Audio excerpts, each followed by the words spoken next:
Have you ever felt invisible in a place that consumes your best hours every day? I know exactly what it's like. For 5 years, I worked behind a cold marble counter in a lobby adorned with opulent chandeliers and floral arrangements that changed every Monday. As if to say, see how important we are. There, I was just the receptionist. The formal smile plastered on my face, the badge hanging around my neck, and the sweet voice, trained to repeat, "Welcome, how can I help you?" On the other side, suits in suits hurried past, some of them not even looking at me. But nothing compared to my boss, Mr. Donovan. He made a point of stopping by my desk almost every day, wearing that always impeccable navy blue suit, and a Rolex that he liked to adjust while he spoke, just to show it off. "You know, Emily," he would say with a half smile, looking at me as if observing a curious piece in a shop window, "you really do have the easiest job here. All you have to do is look pretty and answer the phone. Anyone could do it." His every word was laced with contempt, but delivered in such a casual tone that it confused me. Did he really believe that? Or did he just like to remind me of my place? I would fake a laugh, shrug, and go back to typing some silly report he'd made up to keep me busy. What he never realized was that behind that automatic smile was someone quietly attentive, who was putting together a puzzle he could never have imagined. With every contract that arrived, every piece of correspondence I recorded, every conversation I overheard on the hallway speakerphone, I learned a little more about how his empire worked, and also about its vulnerabilities. The most ironic thing? Mr. Donovan's company didn't own the building where their beautiful headquarters were located. They paid a very high rent, renegotiated every 3 years, and the lease was coming up for renewal. Last month, when he called me just the receptionist in front of 2 visiting directors, winking as if I were in on a joke, I just smiled. Because he didn't know. A week earlier, I had finalized the purchase of the building. With savings, wise investments, and yes, a silent partner who believed in my plan, I became the owner of the place. The next lease will be up for renegotiation soon, and Mr. Donovan will be in for a surprise that will cost him much more than he imagined, and perhaps more than he can afford. When I finally signed the purchase papers, I didn't feel the ecstasy I thought I would. It was almost silent, as if the entire universe held its breath along with me. The broker, a grey-haired man in a red tie, congratulated me half-heartedly, probably thinking I was just another spoiled heiress spending her daddy's money. Little did he know what every penny of that investment meant. The building, with its 23 mirrored windows on the front facade, was now mine. The lobby I walked through every day was no longer just a stage for me to play the part of the friendly receptionist. It was the heart of my new asset. I walked the halls as I always had, but there was something different about the weight of my steps. It was the weight of power, subtle, almost imperceptible, but deeply real. The next day, I sat behind my old desk as usual. Mr. Donovan hurried past, talking on his cell phone, casting an automatic glance at me, and murmuring a good morning, so cold it could have frozen spring. I just shook my head. He didn't know yet. The lease was up in 4 months, and I had already instructed my lawyer to prepare a proposal for renewal. The rent would go up considerably, within the market range, but high enough to choke off the cash flow of this proud company. It wasn't that it was illegal or immoral, it was just the way the market was working. But I had the advantage of information. For years, I had mentally catalogued every sign of financial distress, every cost-cutting move disguised as streamlining. I couldn't move easily. The address was a status symbol, a trophy they showed off to clients and investors. Losing the building would be an admission of weakness, and if they agreed to pay the new rent, they would be under my thumb, further supporting my rise. Mr. Donovan liked to joke about my role as the flower shop in the lobby. Little did he know that I had become the thorn in the side of his empire. The following week, we scheduled a formal meeting to discuss the lease. It was the first time he had entered that room without his usual arrogant air. Perhaps the discomfort had already set in. When he saw me sitting next to my lawyer, leafing through the folder with the new contract, His eyes widened slightly before composing his face. I gave him the same smile I had so often used to hide my anger, but this time there was something different behind it. A lethal calm. The cards were on the table, and he was the one shaking now. The silence in that room was almost palpable. Mr. Donovan adjusted his collar as if he were suffocating, while his eyes nervously went back and forth between the folder on the table. His lawyer, a pale man with tense features, leafed through the pages with mechanical movements, trying to decipher exactly where the trap was. I didn't need to pretend superiority. My presence there was already a punch in the stomach for someone who had always treated me like a prop. When he finally cleared his throat and asked in a lower tone than usual, if it was really necessary, "You understand the impact this adjustment will have on our operation, don't you, Emily?" I simply folded my hands on the table without looking away and said with an almost cruel calmness, "It's just an adjustment within market parameters, Mr. Donovan. Business is business. Isn't that what you always say in the hallways?" He opened his mouth, then closed it. There was no arguing without admitting weakness. The old contract had been negotiated in a different era, when the real estate market was down. Now, prices had skyrocketed, and my lawyer had made sure that every clause was proof against any attempt to challenge it. He would either sign, or he would have to find another place, which would not be easy, given the symbolic value of that address to investors and clients. I saw sweat break out on his forehead, his hand gripping the pen so tightly that it almost broke the plastic. There, at that table, the power play was finally and forever reversed. For years, I had endured the jokes, the condescending looks, the dismissive orders.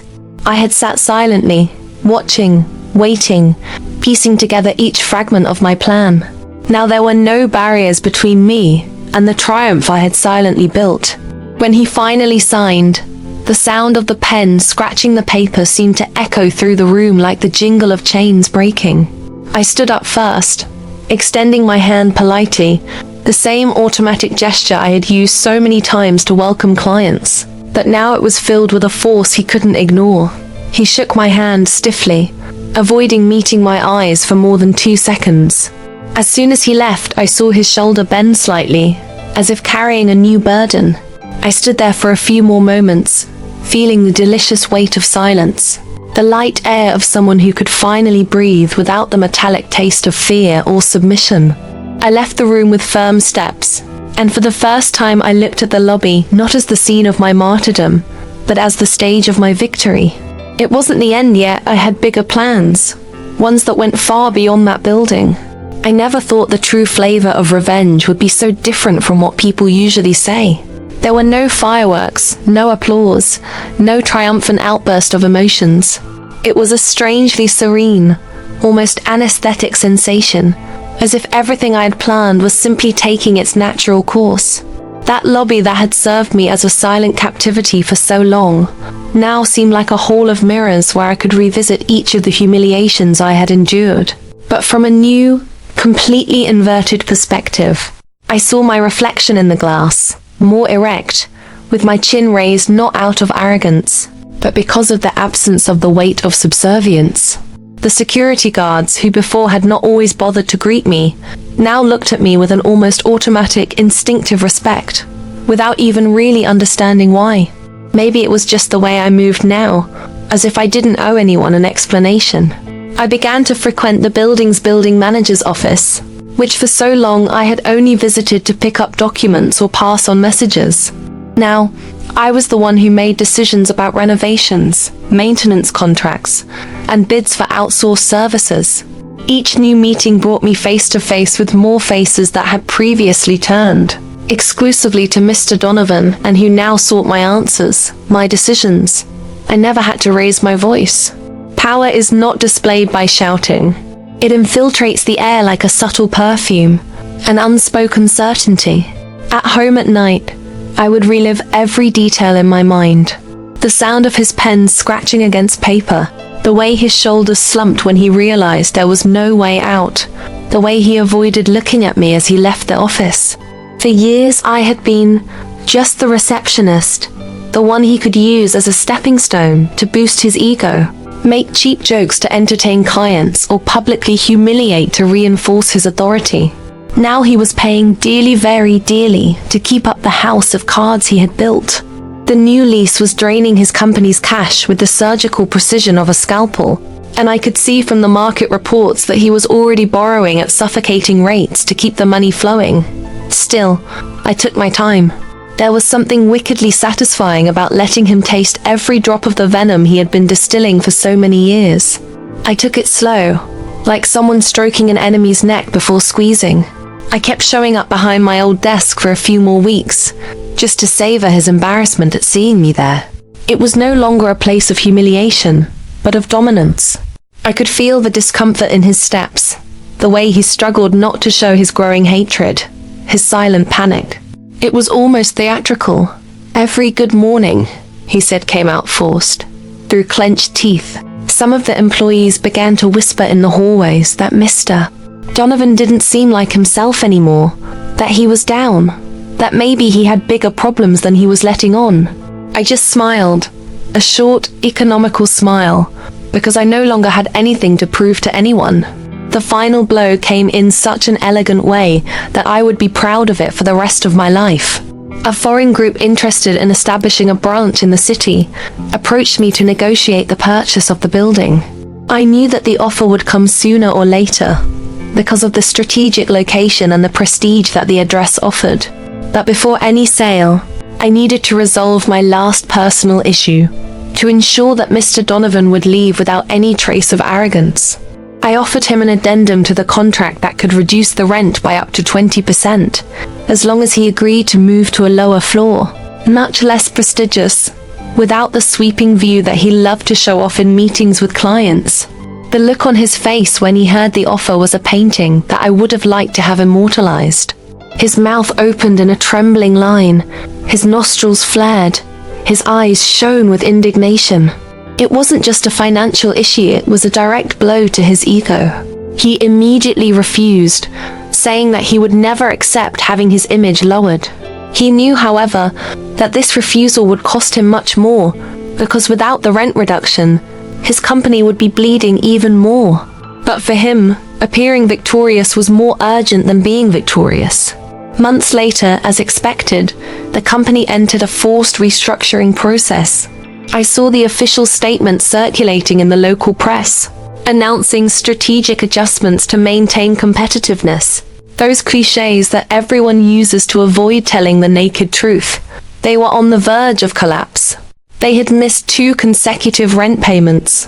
My legal department sprang into action without hesitation. There was no shouting, no fuss, just formal notices, legal deadlines. When the deadline passed, an eviction order was filed.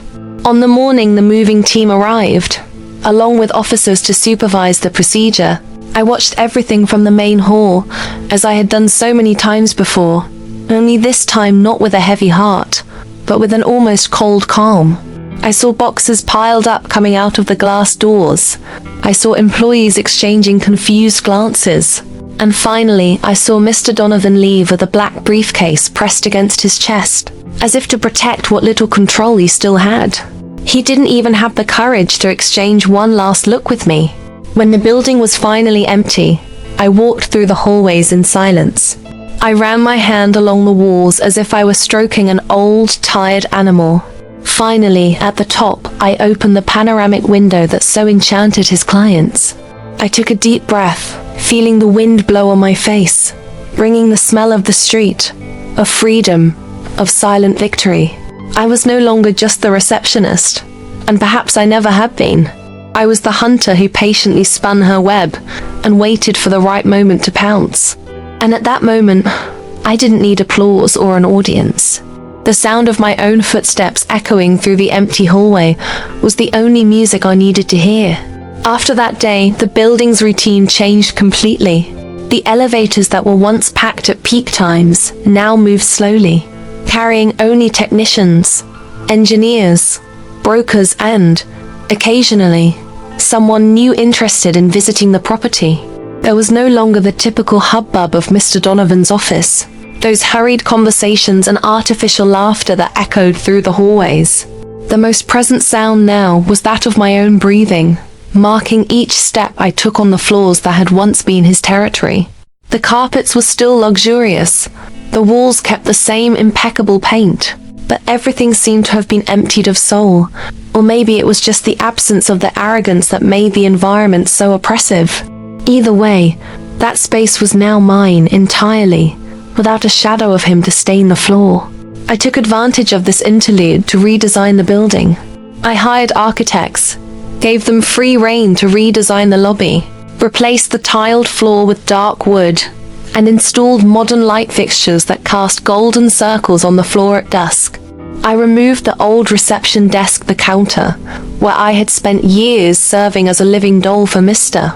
Donovan's fantasies of superiority, and placed an abstract, metallic, twisted sculpture there, something that would draw attention without submitting to anyone's gaze. Walking through that space, I felt a slight shiver as I realized how much of my past seemed to have been ripped away, along with that counter. I no longer had any trace of the girl who feared making a mistake when answering the phone or spilling coffee on important reports. I had completely transformed myself, but I still carried within me a dark flame, a living memory that would never let me down my guard. When I finished the renovations, the foreign group that had shown interest returned in force. They came with executives in ties, accompanied by translators and local market experts. I spent days in meetings, listening to promises, counter-proposals, profit projections, and long-term occupancy rates. This time, I didn't have to hide my eyes. I didn't have to keep quiet waiting for someone to speak for me. Every clause, every annex, every condition of the contract was discussed directly with me, because I was the owner, the person whose yes or no could change their fate. We reached a historic agreement. They would buy the building for a price that was almost 40% higher than what I had paid, and they would also offer me a minority stake in the future operation, guaranteeing a robust passive income for the next 20 years. Signing this contract was not a moment of euphoria. It was a calculated ritual, as cold and clinical as opening up a body on the autopsy table to understand how it died. I was there not just to profit, but to consolidate once and for all the place I had built for myself, stone by stone, humiliation by humiliation. Shortly after, the new owners began to occupy the building with their teams. The atmosphere changed once again. People from other countries walked the halls, spoke languages I barely understood, brought with them habits, looks, and ambitions that had nothing to do with the dark past of that address. It was as if I had purified the place by selling. They saw only a beautiful and functional building, a strategic point for international business. They had no idea of the silent tears, the lumps in my throat, the sleepless nights I endured there. To them, it was just an asset. To me, it was a silent monument to my revenge. Even after the deal closed, I continued to attend some corporate events organized by the new owners. They treated me with almost exaggerated deference, introducing me as the visionary businesswoman who first believed in the potential of the place. I accepted the compliments, the toasts, the ceremonial photos, but I didn't let myself be seduced by any of it. I knew how much it had cost to build this image. It had cost huge chunks of my innocence. It had cost a foolish faith in the kindness of others that I would never get back. When I returned home, I would take off my expensive blazer, take off my fancy shoes, and stand for a while in front of the hallway mirror. I no longer saw the receptionist who trembled inside when Mr. Donovan walked by with his shiny Rolex. I also no longer saw a triumphant queen.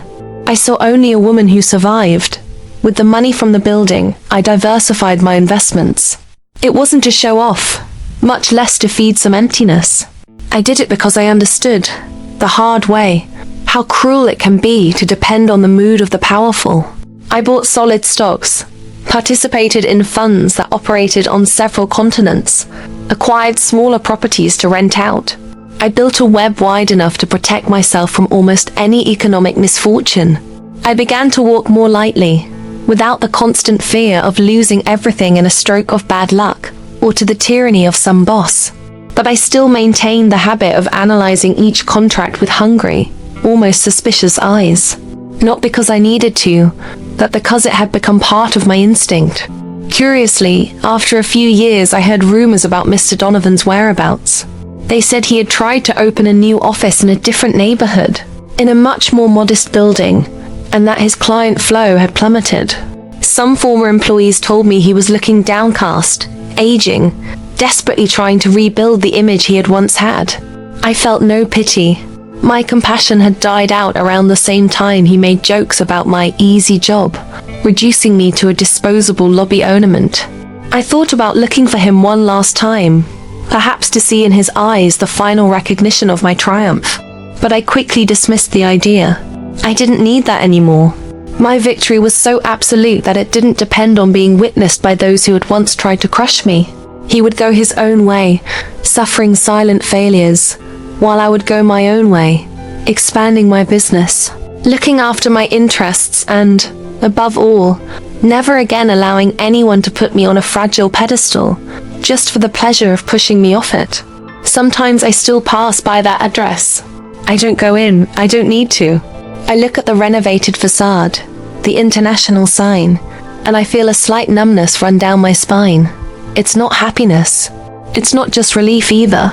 It's something rawer, denser, like the taste of blood in your mouth after a long fight. I won. I didn't need to scream. I didn't need to get my hands dirty more than necessary.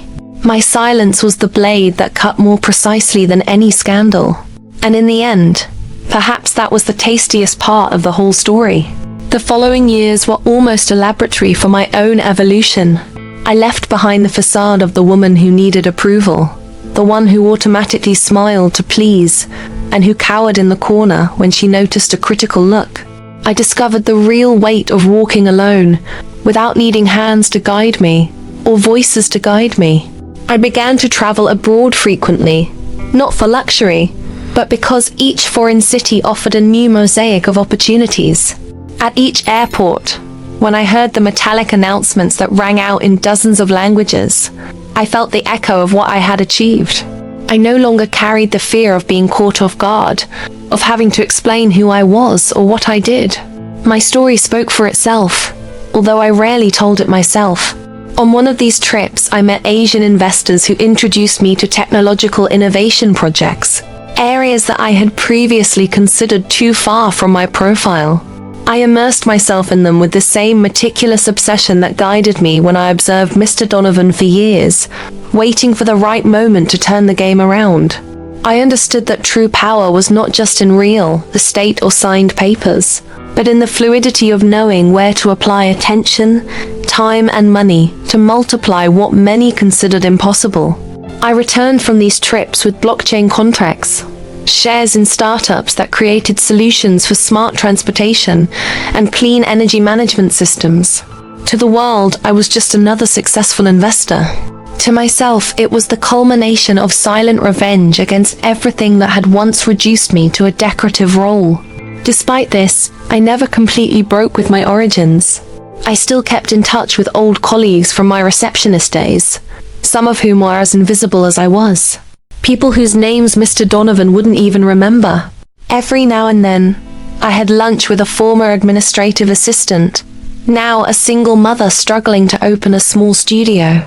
Another time, I quietly paid for the initial inventory for a former messenger to set up his own micro-transportation company.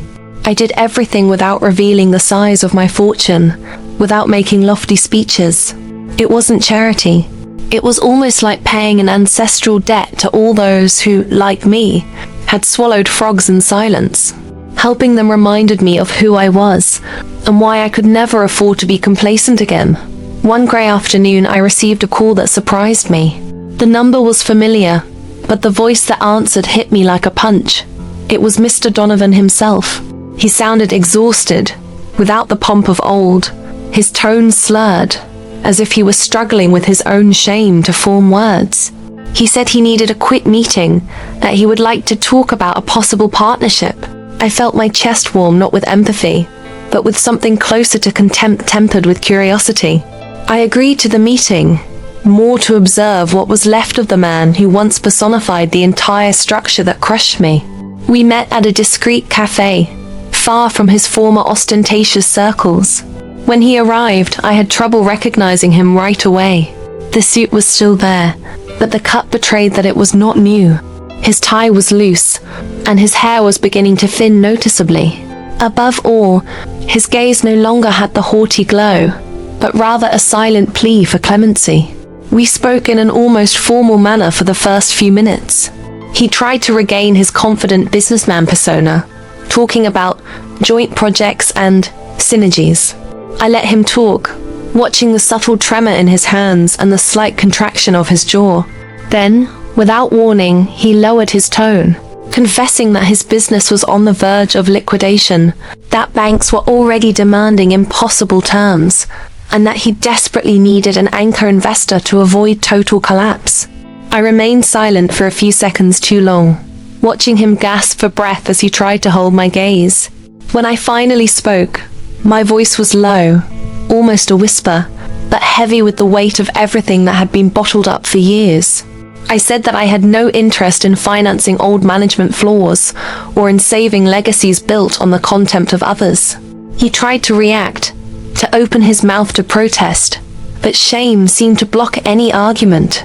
He quickly stood up, put down his coffee with a blush on his face, and I remained there, alone at the table, drinking the rest of my tea with an almost cruel serenity. That man who had once made me feel so small now could not even bear his own burden. In the days that followed, I wondered if I should feel any form of remorse. I remembered his laughter echoing through the lobby, the empty conversations about how women at the reception desk were just for show, the way he used me as an example when he said that anyone could be replaced in 2 clicks. No, there was no room for regret. There was only the relief of having survived all that, without allowing hatred to turn me into a complete monster. I didn't need to crush him with scandals. I didn't need to extract public confessions or watch him humiliate himself at my feet. I just had to let him exist, reduced to his own insignificance. That was, paradoxically, the greatest punishment. I continued to run my business, expanding my portfolio into sectors I would never have imagined a decade ago.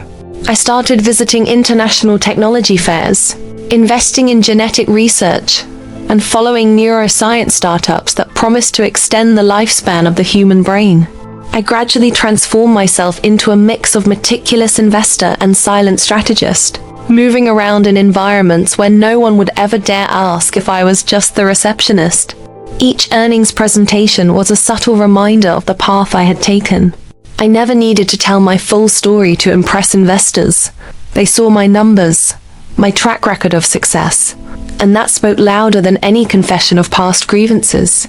Still, on some sleepless nights, I would lie in my quiet room, stare at the dark ceiling, and relive little flashes of the past, my badge swinging as I hurriedly walked, the sound of my phone ringing repeatedly, the way I took a deep breath before answering to make sure my voice wouldn't shake. In those moments, the weight of everything I had endured would materialize for a few moments, like a cool hand resting on my chest. But it would quickly dissipate, replaced by a calm, almost fierce strength that told me it had all been worth it. I was no longer vulnerable, not because the world had become less cruel, but because I had learned to be sharper than any blade anyone could point at me. And so life went on. No magical endings, no poetic rewards. Just the harshness of fate showing that those who underestimate themselves too much end up swallowed up by their own false certainties. And those who persevere in silence build fortresses where before there were only trenches. There was no happily ever after waiting for me. There was something better, unrestricted control over my own future.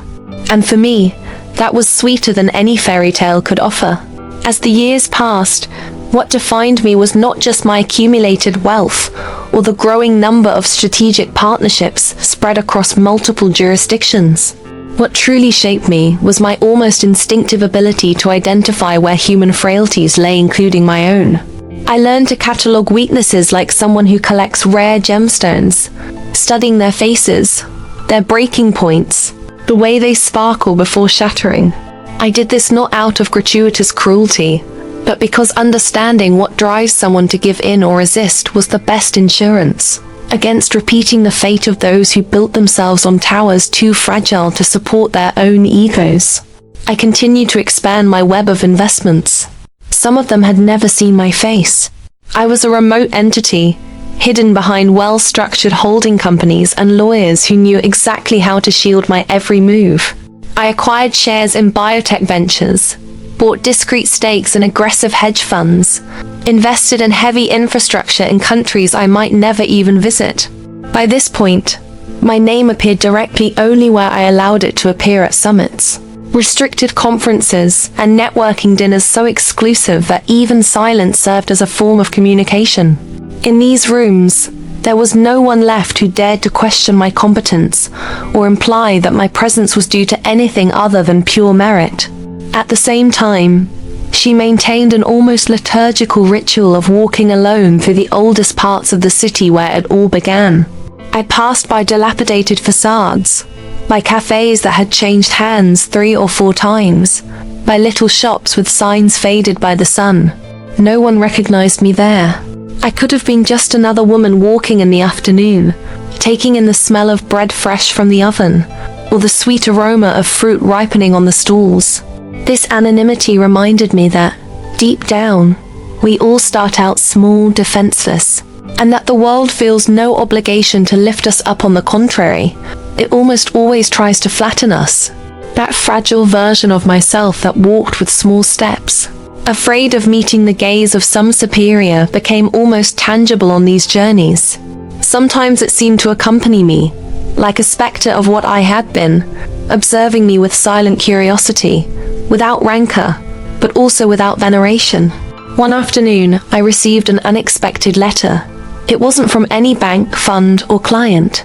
It was a simple, handwritten envelope addressed to my private office. Inside, I found a letter of just a few lines, written in an irregular, almost shaky handwriting.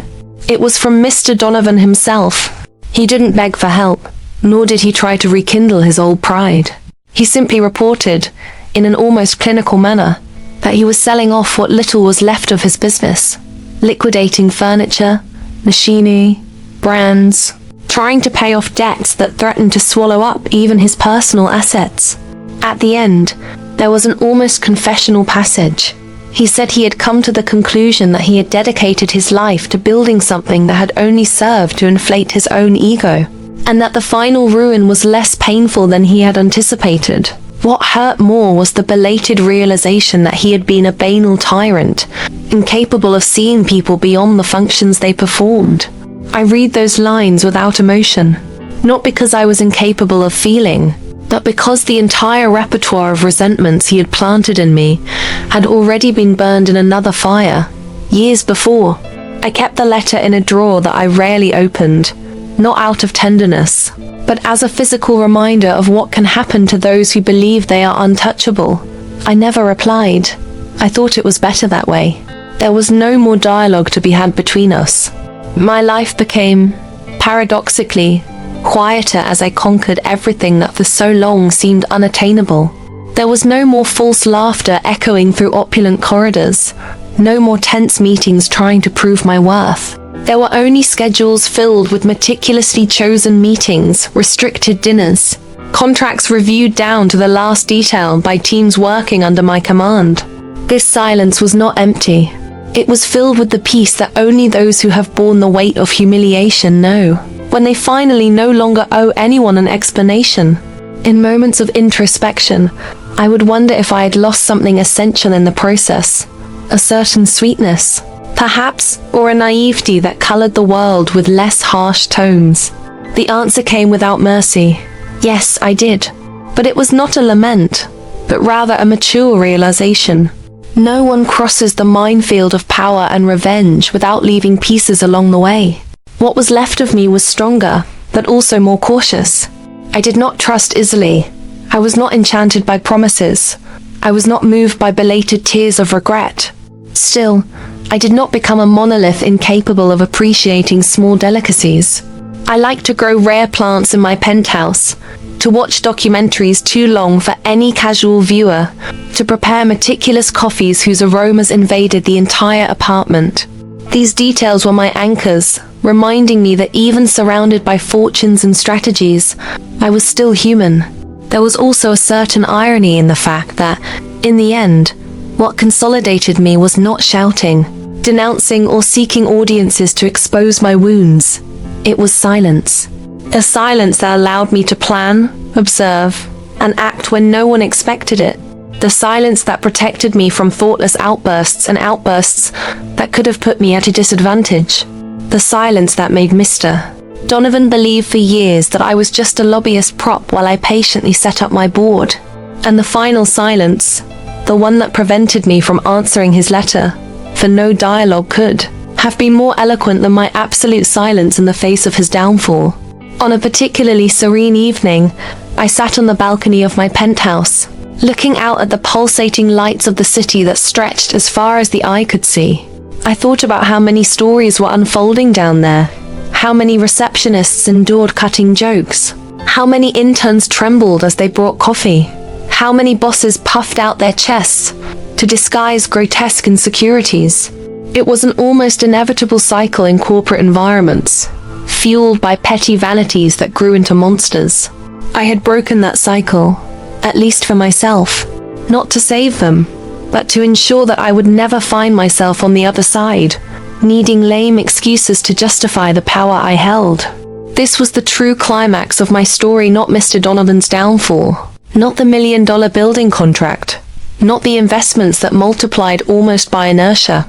The climax was there, on that silent night, when I could exist completely beyond the reach of those who had once thought they had control over my destiny. There was no audience to applaud, no external narrator to frame my deed with grandiose metaphors. It was just me, the night breeze, and a hard-won peace, won through strategy and patience. That was enough.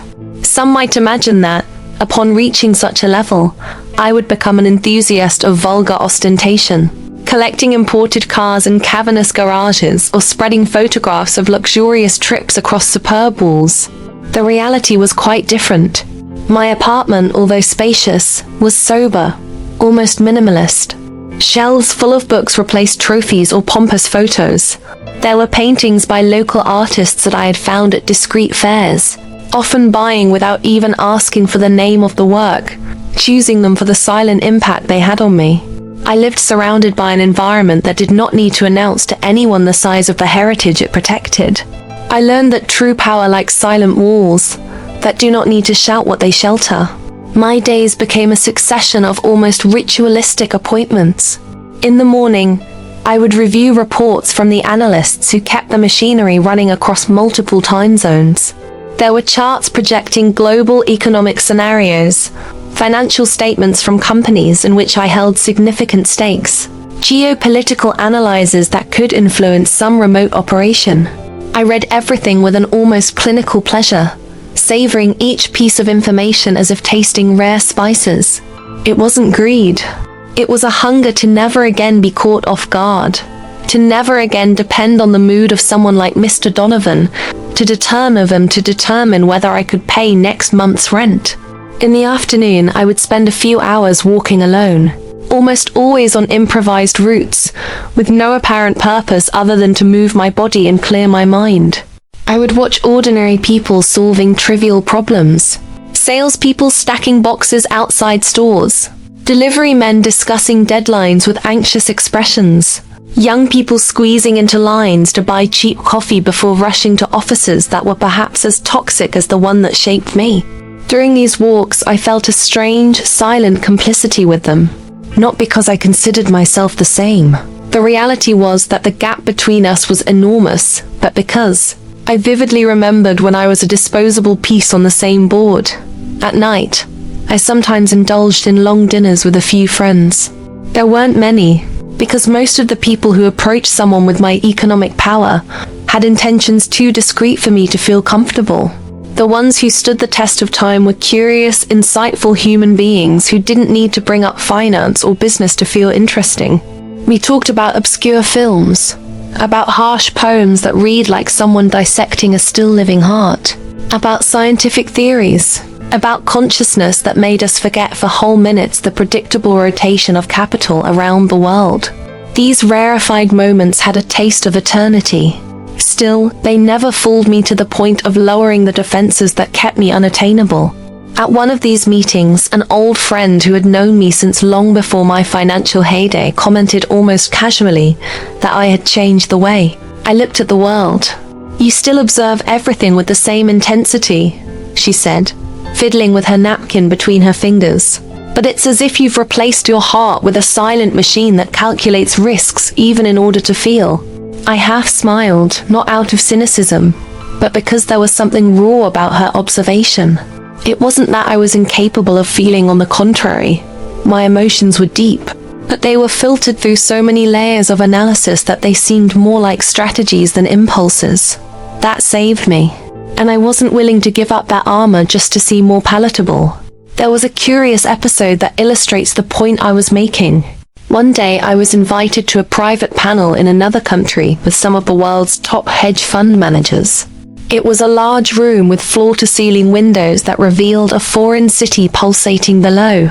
There were about 30 guests, each surrounded by diligent advisors. When it was my turn to speak, I didn't recite platitudes about emerging markets or disruptive innovation.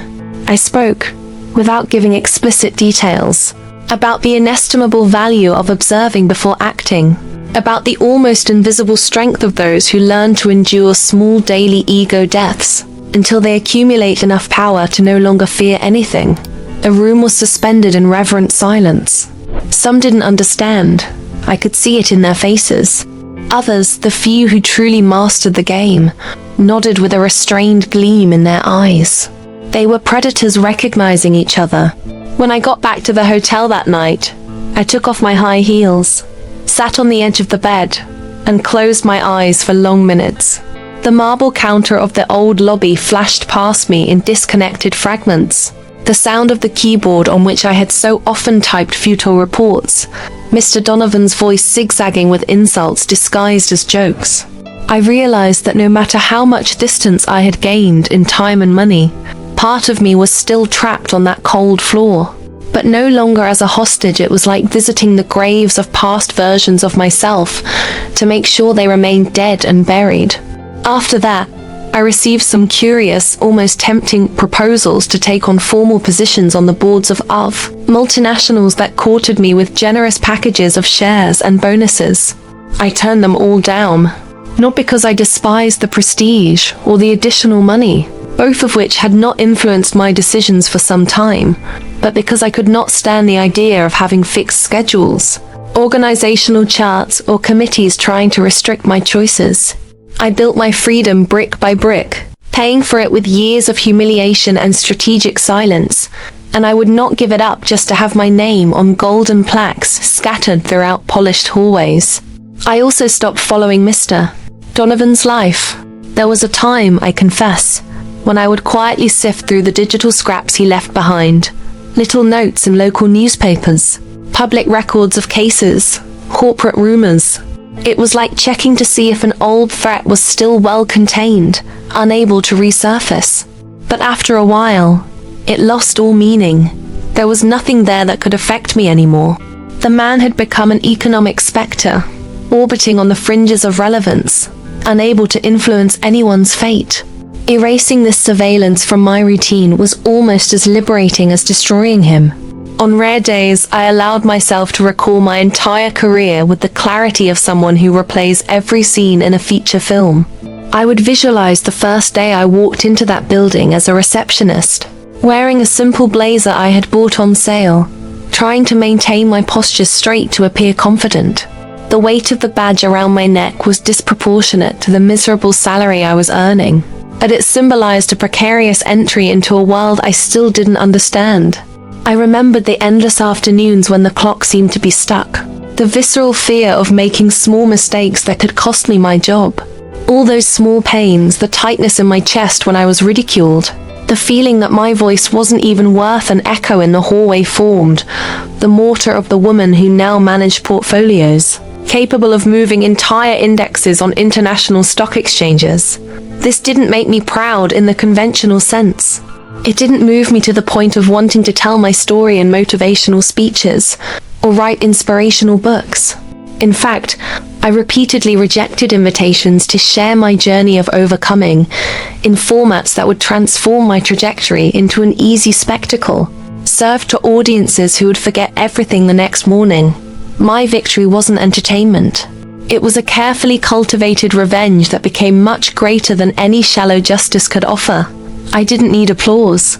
I just needed to continue existing, solid, free, and unattainable. So, over time, I became almost invisible to conventional radars. A name that appeared every now and then in commercial records, but without the spotlight, without glamorous headlines. And that was intentional. The less people noticed me, the more room I had to move quietly, to study new acquisitions, to expand holdings, to make silent moves that multiplied my resources without attracting unwanted attention. My silence, once again, was the sharpest blade in my arsenal. If you don't know what you're up to, you can't prepare to defend yourself. Sometimes, when I watched the reflection of the city in glasses of red wine during solitary dinners, I felt a pang that I couldn't quite classify. It wasn't regret, nor was it loneliness. It was the realization that, to get where I was, I had to shed so many illusions that the world now seemed like a stage for predictable puppets. The game, once understood in its deepest gears, lost the charm it has for those who still dream of miracles. But I didn't feel victimized by this. I preferred to carry the weight of this lucidity than to go back to being that young woman with her heart, too exposed to survive without getting hurt. I continued like this, without announcements, without fanfare. A calm, consolidated force that did not need to prove anything to anyone. That was, in the end, the most overwhelming victory that anyone could achieve. As the economic cycles passed, I noticed that the city was also changing under my watchful eyes, as if it were a living organism reconfiguring its tissues to survive. Previously decadent neighborhoods began to display restored facades, sophisticated storefronts replacing small family businesses, dragging away an entire population that could no longer afford the cost of living there. I observed this dynamic with a clinical eye, recording each change not from a sentimental perspective, but as if evaluating variables on a large chessboard. The arrival of certain chains signaled real estate opportunities. The retreat of small markets indicated the time to acquire cheap land. The forced speculation completed its circle. I never romanticized these transitions. The world turned this way, driven by the cold force of capital, and I had learned to dance to this rhythm so as to never again be crushed by it. My personal relationships remained scarce and carefully selected. I had spaced out meetings with a few people who had stood the test of time. People whose interests were not limited to enjoying my wealth or orbiting around my power. They would appear at discreet dinners, sharing stories too long to be posted on social media, discussing topics that would not yield easy likes. In these conversations, I sometimes realized how much I had become a creature almost from another time, more inclined to contemplative silences than to emotional outbursts. Some considered this elegance, others a veiled form of coldness. I understood it simply as the necessary way of existing after surviving everything I had to endure. The memory of Mr. Donovan, even though I didn't feed it directly, would occasionally emerge in brief lapses, like small bubbles rising from the bottom of a dark lake. Sometimes I would come to it while walking through the lobbies of luxury hotels, whose polished marble immediately reminded me of the counter where I had spent so many years of apparent submission. Other times, it was the tone of voice of some haughty executive that triggered involuntary memories. But these flashes didn't unsettle me. They were just fragments of a past that, if it hadn't existed, wouldn't have pushed me so violently to become the woman who now moved figures capable of altering small markets. I didn't deny that past. I just kept it in a mental dome, as if it were a museum piece. Untouchable, but never forgotten. My businesses had reached such a consolidated stage that most of them operated almost without my direct intervention. I held regular meetings and outlined macro guidelines, but the gears of profit turned on their own, fed by specialized teams that respected my discreet and non-invasive management style. This autonomy gave me the freedom to obsessively study topics that were completely outside the scope that once bound my life to cash flow reports or corporate minutes. I immersed myself in neuroscience, in studies on memory and time perception, in philosophical theories about identity. Perhaps because deep down I sought to understand what was left of genuinely mine, after so much recalibration of my instincts in order to survive. I also made a habit of visiting small museums and galleries, the ones hidden away in old buildings without flashy signs. I especially enjoyed the temporary exhibitions of emerging artists, where I found paintings and installations that seemed to scream uncomfortable truths without using a single word. There was something deeply familiar about these works. Pain transformed into aesthetics, trauma molded into shapes that few would dare fully decipher. I often bought pieces that no one quite understood why I chose. I would take them home and leave them scattered throughout the hallways, like silent sentinels reminding me that all the luxury that surrounded me had been built on a foundation made not of cement but of scars. During one of these walks through the raw concrete corridors, I came across a particularly disturbing installation. It was made up of dozens of broken mirrors, hanging from almost invisible wires, slowly rotating with imperceptible air currents. As I approached, I saw my reflection fragmented from multiple angles, as if I were being observed by dissonant versions of myself. I didn't feel discomfort. I felt recognition. There I was not as a linear narrative, but as the sum of all the Emilys who had ever existed. The frightened young woman typing names into registers, the employee who held her breath whenever Mr. Donovan approached, the investor who signed contracts capable of changing entire destinies without altering the timbre of her voice. I spent long minutes standing still, looking at my multiplied faces, each one carrying a slightly different expression. When I walked away, it was with the absolute certainty that the reflected chaos did not weaken me. On the contrary, it reminded me exactly how much I had to disintegrate in order to later rebuild myself stronger. On another occasion, while traveling to attend a round of negotiations in Europe, I received an unexpected invitation to a dinner hosted by a conglomerate with which I had indirect business dealings. The venue was an old hall, restored with almost excessive refinement, with walls covered in heavy tapestries and Baroque chandeliers that cast dancing shadows.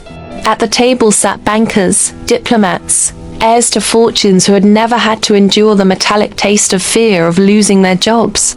They talked naturally about monumental figures, buying and selling the dreams of entire populations as if negotiating rare wines. I observed this with a mixture of fascination and contained contempt. Fascination because there was the pulse of the nerve center of the world as it really was. Contempt because I saw how deliberately they ignored the ground from which I came. During dinner, one of the hosts, smiling with polite condescension, asked how a woman from outside the traditional circles had managed to penetrate so deeply into the architecture of European financial power. He was not offensive in form. The tone was almost one of genuine curiosity, but it had that old-fashioned, venomous note of someone who underestimates someone because of their origins. I responded with the same serenity I would use to comment on the mood, by observing more than I speak, always acting when everyone else lets their guard down, and never, under any circumstances, revealing my intentions completely. He chuckled, not realizing that in that sentence there was not only the key to my success, but also the epitaph for all those who had despised me in the past. The next morning, back in my hotel room, I took off my emerald earrings, a gift I had given myself on a birthday to mark a particularly impressive profit, and sat in front of the mirror, lit only by a corner lamp. I thought about everything I now had, tangible and intangible. The power to refuse invitations that would make others tremble with gratitude. The peace of mind of knowing that, if I wanted to, I could disappear from the map for months without compromising anything beyond a few predictable routines. The almost indecent freedom of not fearing the future. But above all, I had the solid conviction that none of this had been given to me. Every inch of this road had been carved out with my fingernails. That mirror, unlike the ones in the installation with broken glass, showed a single, direct image. And for the first time in a long time, I saw there not only the impenetrable strategist, but also the young woman who endured every slight without completely lowering her eyes. There was something proud about it, not a pride displayed to the world, but one that warmed me from within, silently, only mine, like a flame that didn't need to illuminate anyone but myself. And that was how I understood, with a painful and at the same time beautiful clarity, that my revenge was never just against Mr. Donovan, or against a corporate system that treated human beings like disposable cogs. My greatest revenge was against the fate they tried to impose on me, that of remaining